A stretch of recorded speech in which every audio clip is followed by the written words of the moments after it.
Hey, hello everyone. So thank you for coming to this class on Kabbalah and Telepathy. So before we begin, just to say a little bit something about today. So today was Chai Elul, the 18th day of the month of Elul. And this is a very, very special day in Chassidic tradition. This is the birthday of the founder of the Chassidic movements, Rabbi Israel Baal Shem Tov, and also the Alter Rebbe, the founder of the Chabad dynasty of the Chassidic movement. And so, in the end, we're going to talk a little bit about how this connects all to telepathy. But for now, we're gonna get into the topic, and it's a very exciting topic, and it's something that a lot of people kind of, in their own way, feel like they have an awareness of, right? Many of us have experience where you're thinking about a friend and then they text or call you. And that's actually a very good way to start off thinking about telepathy in terms of what it is from the side of holiness. That it's what Judaism has to say about it. It's an opportunity to connect, right? It doesn't mean that you're physically next to the person, but it shows that that connection is always there. So that's just like a good introduction. Really, hopefully, a lot of these things, a lot of you will already feel to be true. You will have known to be true, and I'm just providing a little bit of context according to Torah to explain the ins and outs, a little bit of what telepathy is according to Torah.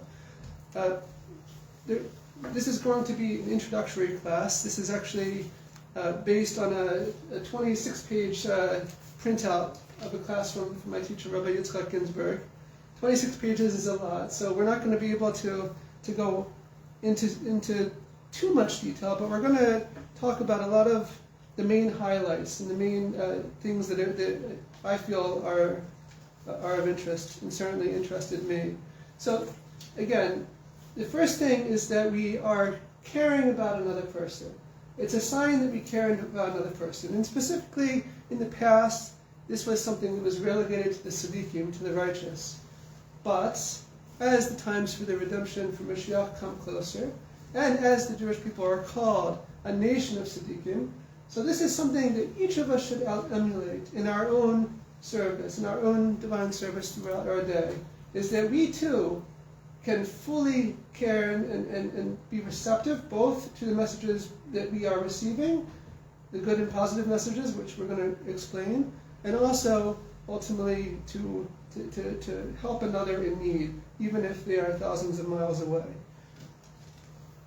So this idea that first, when we're talking about thought, usually you think of thought as something that's maybe even antisocial, that's away from others. When I drop off my daughter, my youngest daughter, to school, so twice a day I drive by this nice wooded cabin in southern Vermont, and I think to myself, wouldn't it be wonderful if I just were to buy this cabin and write there, to spend hours a day writing, and just by the side of the road. It's just so picturesque, and no Wi-Fi, nothing, no phone, just sit there with a computer that's not connected to the internet or a typewriter or something, and just write. And so we're going to talk about that, because telepathy is really, in one way like that, in one way of tuning in to the essence of things and tuning out all that extra noise. So we have to tune ourselves, but we also are,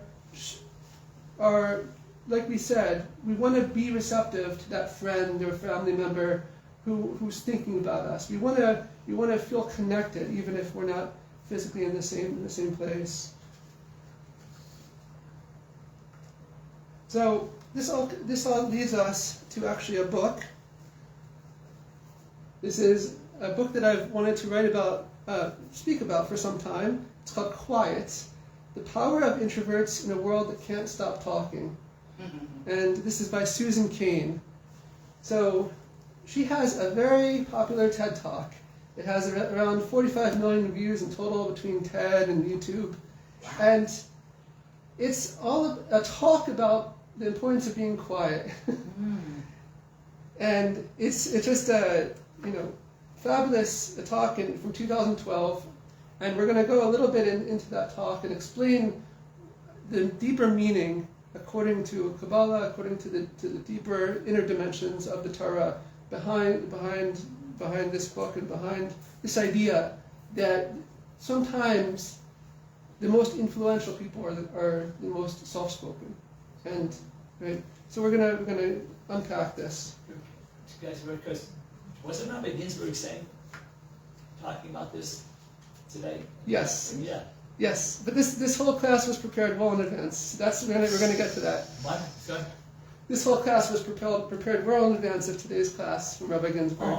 So we're gonna tie it in. We're gonna tie it in. But you jumped the gun. I think the rabbi is in tune. No, it's very interesting because my mother's Jewish. Wow, what a coincidence. Okay. God bless him. I mean, so I'm gonna just read from her TED Talk. So I just published a book about introversion, and it took me about 7 years to write. And for me, that 7 years was like total bliss, because I was reading, I was writing, I was thinking, I was researching. It was my version of my grandfather's hours of the day alone in his library, and we're going to talk about that. But now, all of a sudden, my job is very different, and my job is to be out here talking about it, talking about introversion. And so you can imagine, this is hilarious, because she doesn't want to be there, and that makes it so popular, right? Because that's the last thing that she wants to do. She called the year of preparing for this TED Talk her year of speaking dangerously.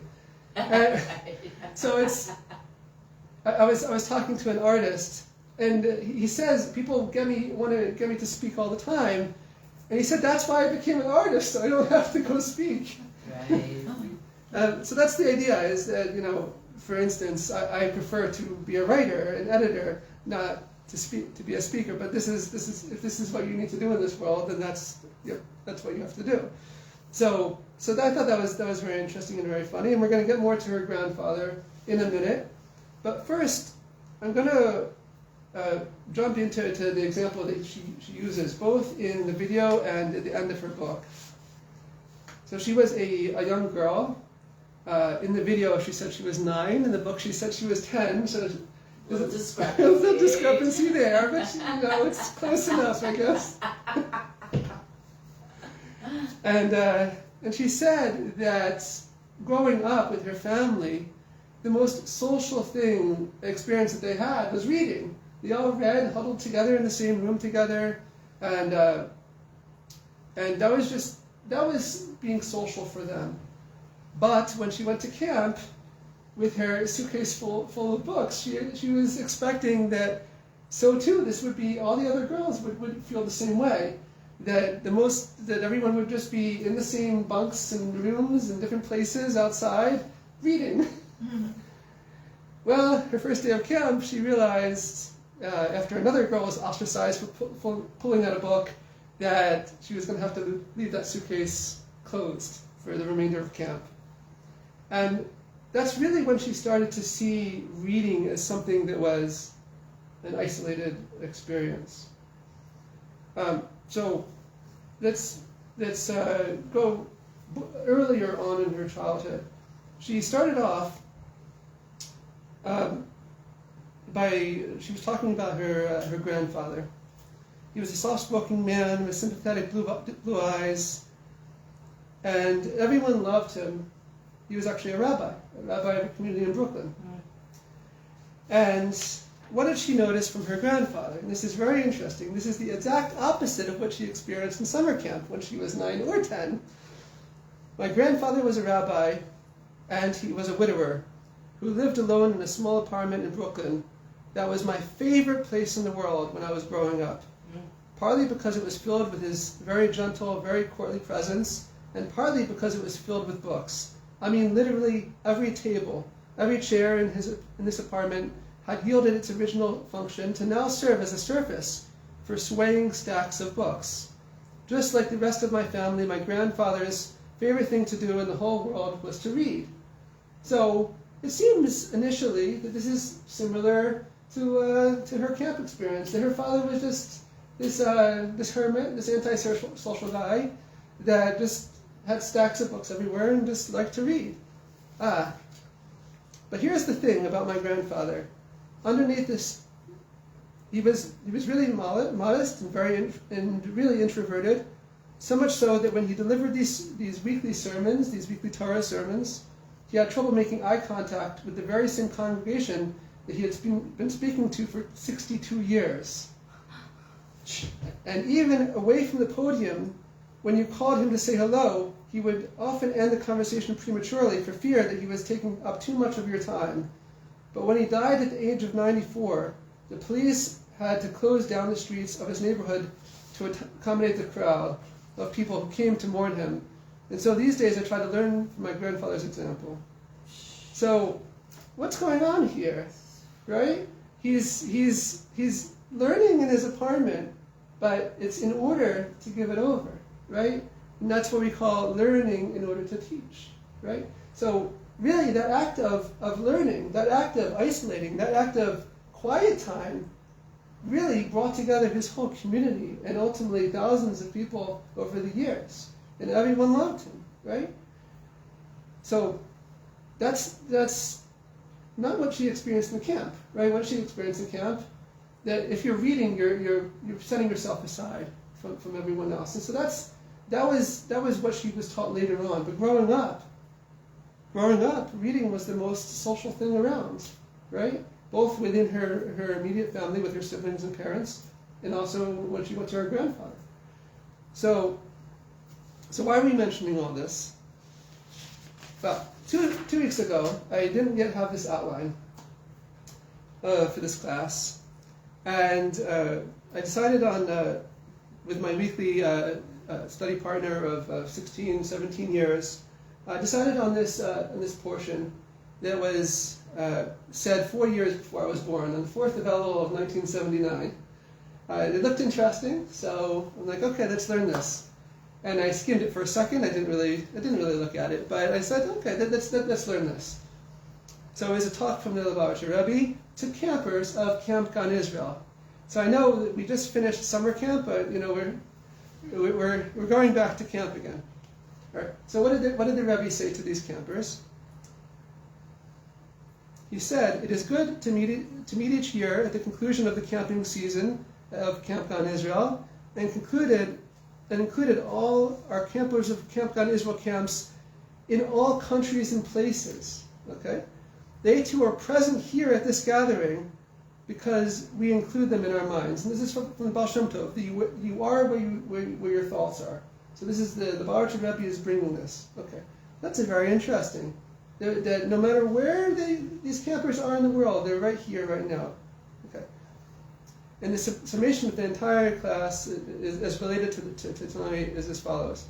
In other words, and this is again from the Rebbe, despite the differences among individuals and despite also the distance in place, all are united together. When Jews unite themselves through the Torah, thereby showing that their Jewish soul is their real self, while the body is subordinate to it, there is nothing that really separates one Jew from another. So what is connecting them, all these campers around the world, is that they're all learning the same Torah. They were all learning the same material. And so like every day, we have our daily portion of the Torah, daily portion of the Tanya, daily songs that we say. And that's connecting all of us, because we're learning. Anyone who's learning that is all connected, no matter where you are in the world, because we're all learning the same thing. So that's very interesting. So here, we started off by saying the story of Susan Cain and her experience of reading as something that's antisocial if you want to pull out a book. And here, the Rebbe is saying the most social thing you could do in camp is to pull out a book, but the same book, because we're all doing this together. So that's a very interesting dichotomy. It's two opposite states. Okay. So now we're going to go into the word telepathy, and this is from Rabbi Ginsburg's class.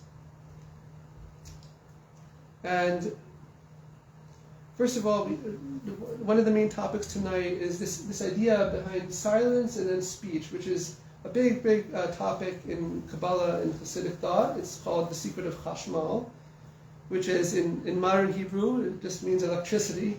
But this is from Ezekiel's vision of the chariot, and we're not going to go into it too much tonight, but just to say that it's a combination of these two roots, chash, which means silent or quiet, and mal, which means severing or speaking.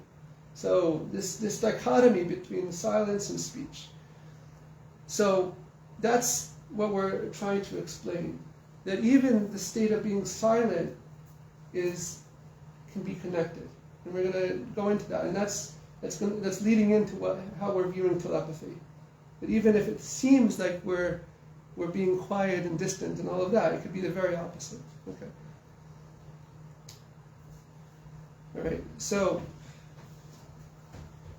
in the book of Proverbs, it says that there's 28 times the change in the world, a time to be silent and time to speak. So this is set in to creation, the laws of creation. That there's these two things: a time to be silent and a time to speak. Okay. So in this section from Rabbi Ginsburg's class, it's titled by the editor, "The Power of Silence." Here we're talking about the power of introverts. If we want to know what the power of introverts is, we have to first understand what the power of silence is, because what it means to be quiet and removed and so forth. So here he explains, there are a number of ways to define silence. The first is that silence is an act of thought. The Hebrew word for thinking is chashov, which begins with the word chash, silence.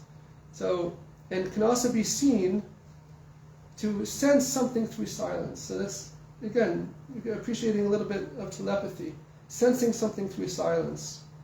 The sense of thought is an inner phenomenon in which one considers something in silence.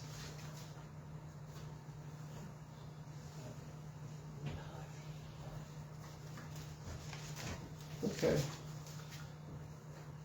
So what does the word telepathy mean? So telepathy is derived from the Greek meaning tele, which is distant, and path, P-A-T-H-E, which is an occurrence or feeling. So we have a distant feeling, right? Like telegram, television, telescope. These are things from a distance, and the path is the experience. So when CEOs say that you can't telecommute anymore, they want you in the office, what they're saying is that I don't believe in telepathy, first of all. I believe that what you need to do needs to be done locally amongst other people in this office, right? So just an explanation for the word itself of telepathy, right? It also, the Hebrew word for telepathia is comprised of the letters that make up the word tefillah, prayer. So when we think of prayer, we're reaching out, we're calling to God, and no matter where we are, we feel like God is answering us, right? Okay. The power of the tzaddik to transmit thoughts is thus through the power of prayer. So this is, again, to purify our thoughts, to have complete faith, sincere belief and trust in God. And this is what a tzaddik does by purifying his thoughts, both in order to convey messages telepathically and to receive. The tzaddik purifies his thought to make it a tool for this service of God. This is something that each of us can emulate. So again, this is something that is, if this is beneficial in our service of God, then we should use it as a tool, right? We shouldn't just say, no, this is too out there, right? If it's something that's actually beneficial in our service to God, we would be amiss to ignore that. Not only that, but it can actually bring about the redemption. The Arizal states that what delays the coming of the Mashiach is true camaraderie, not merely unsolicited love for Jews to rectify the unsolicited hatred that destroyed the Second Temple, but true heartfelt and soulful friendship, friends who are connected even by their thoughts. So this is how we began, right?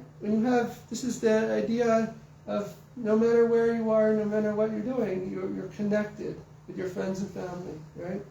So that's a very good thing. It's a very good thing to keep in mind. So 2 weeks ago, I went with my wife's family to Arrowhead, and it was my birthday, and it was also, apparently there's an app for this, it was the 13,000th day of my brother-in-law. There's an app that counts, how many months how many months you've been around, how many days you've been around in this world. So 13,000. That day was also the number 13,000 for him. Who? Yeah. His brother. Your brother-in-law. My brother-in-law. Yeah. There's an app for that. That he lived 13,000 months. Days. Days. Yeah. Okay. Yeah. They have a. Yeah. So spontaneously, I said that it relates to the 1,000 lights that Moses revealed through the giving of the Torah, and it also equals Israel Baal Shem Tov, right? The founder of the Chassidic movement, who we celebrated his birthday today. So spontaneously, I said that, and How does it equal the gematria? yeah, it equals 1,000. 1,000 is Israel Baal Shem Tov, the numerical value of the Hebrew letters. So, and 13 is, during Elul, the 13 attributes of God's mercy are revealed. So you have 13 times 1,000. And sure enough, in that week's Wonders booklet, which you have over there with you, on, let's see what page this is, on page 14, I had not read this yet, but this is exactly what it says here.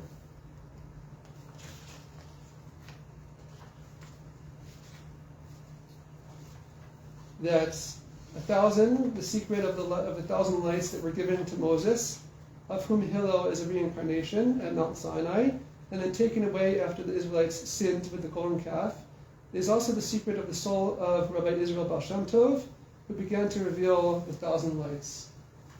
So I saw this shortly thereafter. So Moshe is the Baal Shem Tov. Moses is not. No, it's Hillel. No. Yeah. The same neshama to all three? It doesn't say that. It says that the correspondence to the Baal Shem Tov is the one that revealed the 1,000 lights that began with the giving of the Torah that Moshe revealed. So here we have, an example of what's the best result of that is that people should all learn the same things, as we talked about with the Rebbe, to learn, for instance, wonders every week. There's 13,000 people in Israel that learn the Hebrew edition, and 3,500 people in America that learn this every week. So that's one good thing to keep in mind, of learning the same Torah at the same time. Okay, so that's just an anecdote that happened with my brother-in-law that I thought was kind of cool. So are you corresponding telepathy with Hashgacha Pratis? So the most common way that we see telepathy is through Torah learning, because it's connecting people throughout the world. So everything is divine providence for sure, but the way we see it most revealed is by through Torah learning, and I'm going to give more examples to that. Right. So it's in my 16, 17 years of this learning with the study partner, without fail, we managed to connect it to our weekly events, and this is just how it is. When you pick up Torah, it's just immediately relevant. That's so true.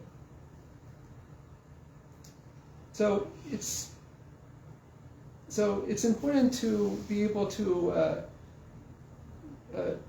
listen, to be able to hear these messages. It's a little bit beyond the scope of this class to go beyond learning how to quiet our inner world and to be tranquil in order to hear these telepathic messages.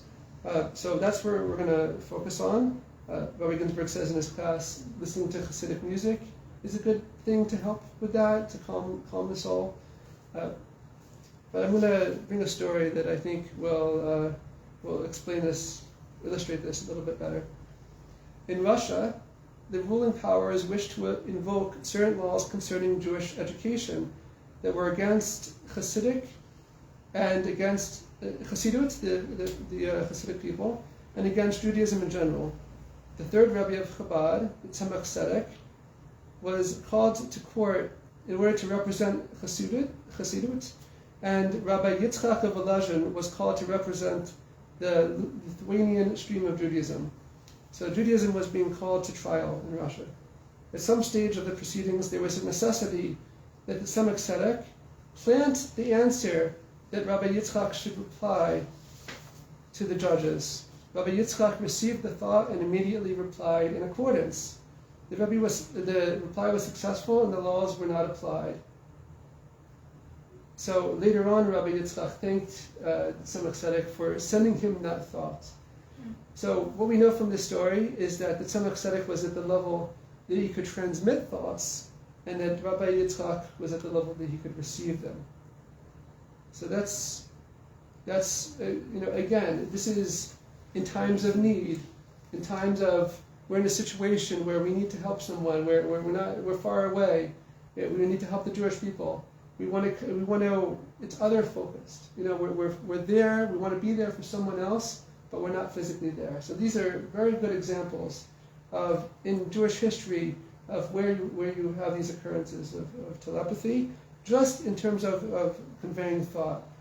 But that said, the most common experience that we can have all the time is through learning Torah, specifically learning the same Torah. So that we're going to again explain that shortly. So the idea here, and we're kind of summing up a main point for tonight of these 26 pages of this Kabbalah and Telepathy class, is to purify one's thoughts first in order to be able to hear what's being transmitted to us, right? Ultimately from God, but also from our teachers, from those seeking to help us, and so forth. So what does that mean?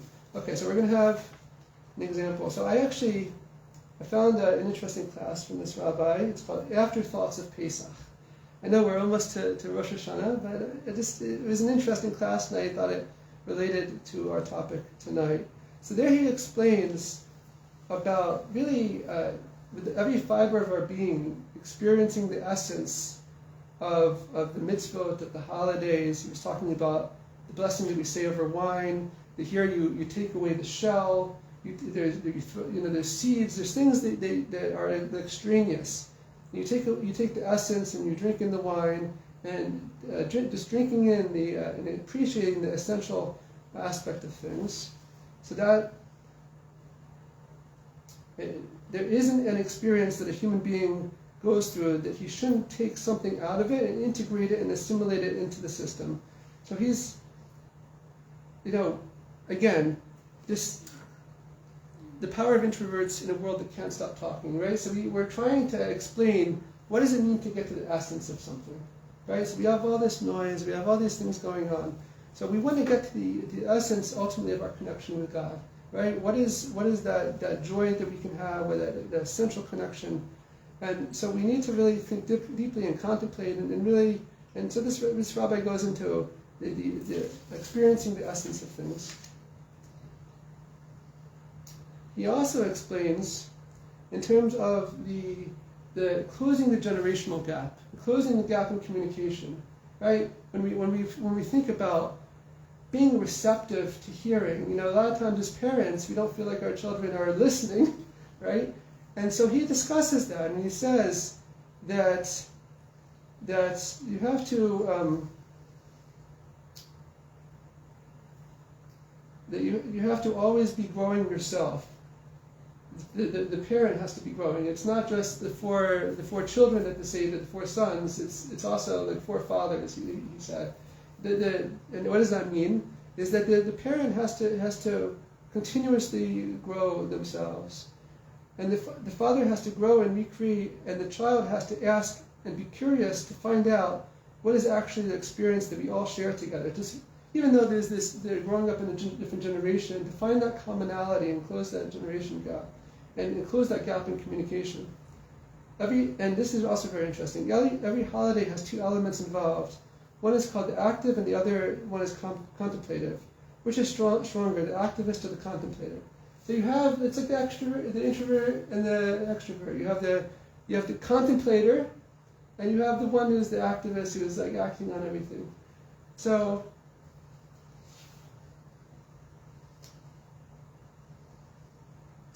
it was such a great parallel that I thought to this book. And so who's this rabbi? You know, I mentioned that I saw this class. I listened to this recording, and then I had it transcribed, and I really loved it. But who's this rabbi? So this rabbi that I quoted from is Rabbi Israel Shor. He was a rabbi of Congregation Beth El, and then after a merger, this is from his New York Times obituary, then after a merger of Congregation Beth El Young Israel of Brooklyn for 62 years, he lectured weekly for standing room audiences.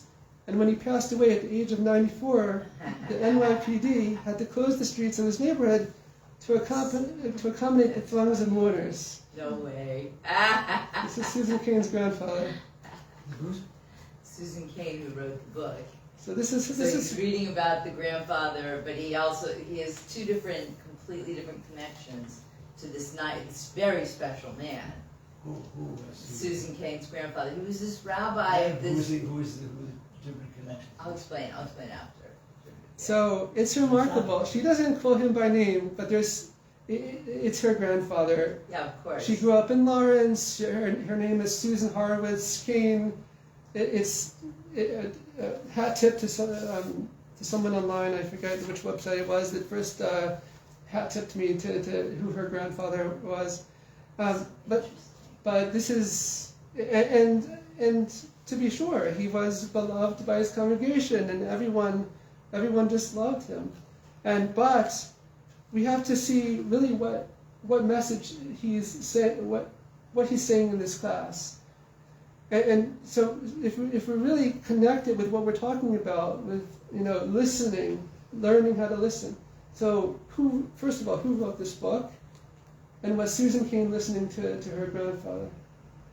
So we want to say first for sure that a granddaughter wants to listen to her grandfather. He was the main inspiration of her TED Talk. She brought at the end, she carried this suitcase with her.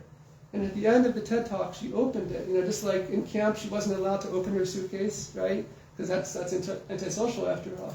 Right. And what did she pull out? She pulled out some of her grandfather's books. And so there's a lot of imagery there and all of that. But when we talk about being receptive and listening, so what we're saying is that Susan Cain, maybe she wasn't conscious of it, but she's listening to her grandfather. But now we're saying it's good. You have to also listen to the actual classes. Listen to actually what he's saying within the Torah context. And so it's an amazing thing. I just was very, once I listened to his class, and I'm like, hey, wait a minute, that's everything that she's writing about. Interesting. Yeah. Okay. So that was just a little bit of that. So. And again, he was speaking about closing that generational gap. He wanted to communicate to his children and grandchildren the value and the worth of Torah, right, and how special this tradition is. So you can imagine that he was trying his best to convey and to make Torah relevant and show them that. So that's his legacy that hopefully his descendants pick up. So, instead of a reading list, you have a speaking list. So here I brought my speaking list. What do I mean by speaking list? So we mentioned that Rabbi Israel Shor, he was teaching in order to speak, right? Well, so here I have Super Better, right? This is what a class we talked about on gamifying reality, right? So this is what I try to buy books in order to speak about them. That's kind of the idea that all of us can do. Is that reading is not an isolated thing. It's in order to connect. Reality is Broken, which is another book on gamifying by the same author.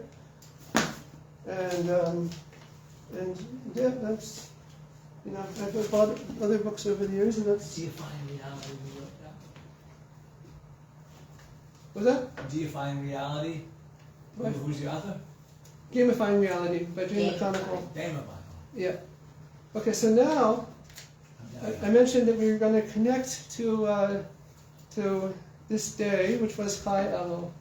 And so again, I've been preparing this class for some weeks, and initially that was it. This is going to be the class. But today, it was this live class from my teacher, Rabbi Yitzchak Ginsburg from Israel, and I was listening to it, and I'm like, well, people that are coming for a class on telepathy, the more examples, the better. And what would be a great example would be if you're connecting with your very own teacher, because that's exactly what we're talking about. Is that those people that you're really connecting to, that you are on the same wavelength, no matter if he's in Israel and I'm here in Los Angeles, right? There should be this connection. I mean, not it would be nice if there was, but let's see. In any event, I want to watch the class, and so let's see what happens. And sure enough, what's the first thing that he mentions? The very first thing that he mentions in the gathering today was on Chashmal. Okay, so on the secret of silence and speech, right? So this is not, he talks about this a lot. It's a big topic in Chassidic thought and Kabbalah. Okay, so we'll say that maybe that was just a coincidence, right? Okay, so then let me go on.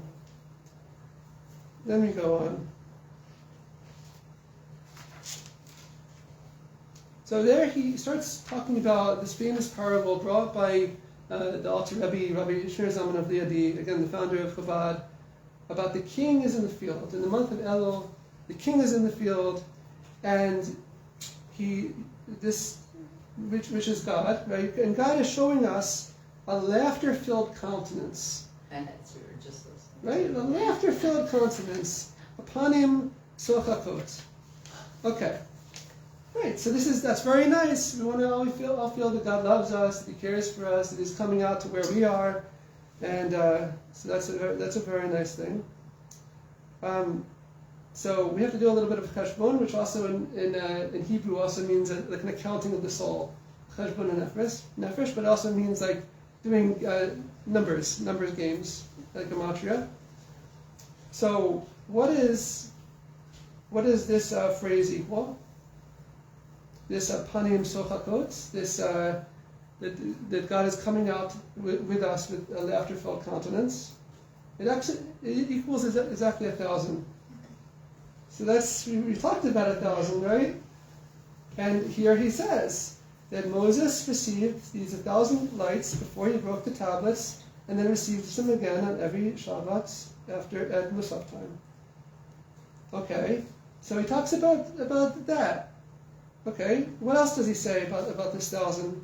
From the time of the students of the Baal Shem Tov, the number 1,000 is associated with the value of a dedicated student, which we're going to talk about, and Israel Baal Shem Tov. That's exactly what we just said. That Israel Baal Shem Tov equals 1,000. And this is again what I just, in the story of my brother-in-law, that we talked about this exact same thing. It gives a new understanding of Torah and reveals the concealed part of Torah. And here, within this, is like a secret message from Rabbi Ginsburg. That how did this happen? That these thoughts are coming. Not everyone hears it. You have to be a Talmid Vasik. You have to be a dedicated student. If you're a dedicated student, you're going to hear these teachings in advance. You don't have to wait for the class. And what's Talmid Vasik equal? It equals 1,000 also. So what is Rabbi Ginsburg saying? It's like yes, the class is for everyone, and yes, everyone hears what they need to hear. But the message that I got, and it's okay, everyone should have their own take-home lessons, is that this is something to take to heart and to share with others, is the importance of being a dedicated student. That's very clear, night as day. And not only that, so the question is, who inspired this book? Who wrote this book? Susan Cain or her grandfather? And the answer is yes. It's both, right? Because they're so intertwined, they love each other so much. It doesn't matter at the end of the day who's, it's that relationship wrote this book. So the same thing here. Who gave Rabbi Ginsburg these thoughts to correspond to these things that already was in my class outline that I didn't change? This was already here. I already had the story of my brother-in-law. Yes, the answer is yes. It's both. It's just that it's the outgrowth of that relationship. So when we think of telepathy, we think of hearing these thoughts. It's the best way is it's just camaraderie. It's just the closeness that we have through Torah learning. And so that's just another beautiful example. So maybe that's also a coincidence, right? We're starting to get to a lot of coincidences. But then he talks about the power of introverts. He doesn't use these terms. And he basically says that this day of Chai Elul is the day for connecting thought and speech. Today is the best day to talk about telepathy. So what does that mean? So he calls it the light that illuminates itself. Like, what does Susan Cain say? There's some power to these introverts, but they first need to illuminate themselves. But it's for the sake of illuminating the world, right? So how does Rabbi Ginsburg say this? In our times, the Rebbe's called this day, the 18th of Elul, the day of the two great luminaries. So it is the day of Shnei Or, which is also the first name of the Alter Rebbe. Right? Thought and speech are also known as the two luminaries. That thought is light that illuminates self, because you first have to think before you illuminate others, right? And the light that illuminates others is speech, like giving a class, right? Speaking out. So this is introversion and extroversion. This is the thought and speech. This is the unification of the two. Which is the Baal Shem Tov and the Alter Rebbe. So now we're going to go into that, Yeah. right? Because you watched the class, so you know where this is going. A person has to first of all recognize that he has a concealed dimension, and then act to elevate the revealed dimension, one's speech, into one's concealed dimension. So it's like Susan Cain, practicing for a year to public speaking and then actually doing it. It's showing the world that the power of introverts, but it's also bettering her because she's learning, like her grandfather, she's learning this lesson from her grandfather after all, that all that quiet time you spent for 7 years was for the sake of this moment and future moments. That's a very important thing. And when I connect my revealed and my concealed dimensions, I also connect myself to the Almighty. Okay? So, how does this relate to the two luminaries of today, which is the Baal Shem Tov, the founder of the Chassidic movement, and to the Alter Rebbe, the founder of Chabad. The Baal Shem Tov connects the two, thought and speech. So that we need, what do we need the Alter Rebbe for, right? If the Baal Shem Tov is the one connecting thought and speech, so what does the Alter Rebbe do? He connects speech and thought, but in a different way, a different direction. He writes Tanya. Right. So this is Chabad is from the intellect down. It draws it down, whereas the Baal Shem Tov elevates speech to the level of thought. What is telepathy? Speech elevated to the level of thought. It's exactly what telepathy is. But there's two directions. Yeah. Why is it speech elevated? Because you're speaking at the level of thought. You're speaking with your thought. Like if you give a message, Then you're listening at the level of thought. It's the dynamic of communication at the level of thought. Well said. And this is he says this is what allows the Wellsprings to extend outward, the Wellsprings of Chassidic thought to extend all over the world. Because as long as you have to rely on speech alone, it's not going to work. You have to connect the two. So again, the Baal Shem Tov says to elevate one's speech to one's thoughts. This is again direct from the class today. And the Alter Rebbe goes in the opposite direction. It brings it down. Brings it from the intellect down into our emotions, into the practical application in this world. So again, which came first? This class from today or the outline that I prepared? And this is yes. The answer is yes. You know, it's just showing that there's this relationship there. It's showing that, and it's exciting, right? When we see these things, because first of all, it's an encouragement from God that we're on the right path. But it's also a sign that we have a good relationship, a good strong relationship with our teachers, with those that we love, right? And so this is the idea. Any questions? I think what's really interesting also about what you're saying, that it shows that we have a strong relationship with the teachers and the people that we love, that sometimes we just don't have time to speak, like call up on the phone or go and visit or be in person with all those people because we're not in the same country or the same time zone, or we have children or whatever those things are. And so you feel guilty that you're not tending to the relationship as much as you want to be, but that if your thought is not like, oh my gosh, I'm such a bad friend, I haven't called this person, but you just think you send a good message to your friend, you can communicate with a lot of people. Yeah, they connect. Yeah, right. As long as they're always present in your thoughts, right? That's what it says of the Chassidim in Russia. Is that they knew when the Rebbe thought about them. It's an instant. But the connection's always there. But just the thought of a tzaddik just awakens a person, and so we have to emulate that in our own lives. Yes. I heard the term bat call. Bat call. Is the message that you get? Bat call. Is that? So my understanding is that the main way that we see what's called Ruach HaKodesh, which is divine revelation, is through Torah study, and that's why that was the emphasis. I don't remember Rabbi Ginsburg really emphasizing Bat Kol at all. Is that something else?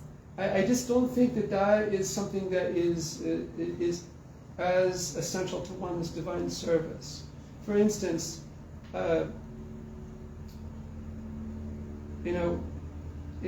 all of these things have to be rooted in how do you know it's true, right? How do you know this is a good thought? And one of the ways is if this is something that is coming from a true source, right? Coming, let's say, from my connection to a Torah teacher, for instance. And so Rabbi Ginsburg explains it in another class on imagination and how to rectify one's imagination. And he says one of the levels is, one of the ways to rectify one's imagination is through that connection with a teacher, with a Torah teacher. So that's what I would say, is that the more that we are connecting to the Rebbe, to the Tzaddikim, the more that our thoughts are going to be accurate. And I don't know how to relate to a Bas Kol, because we need to have teachers, and that's how God put the world together. I'm not saying it doesn't happen. I'm not saying people don't have these experiences. I don't. What's a Bas Kol? It's like to view that that God is like speaking to you, but again, It's to view that. Say that again. But as far as I understand, maybe you understand it differently, but like Hashem is God is like speaking something to us, some message. But as far as I understand it, and my understanding is maybe a little limited in this matter, the focus is generally on the finding again that Ruach HaKodesh, finding that divine providence through Torah study. That's generally how we focus on. So.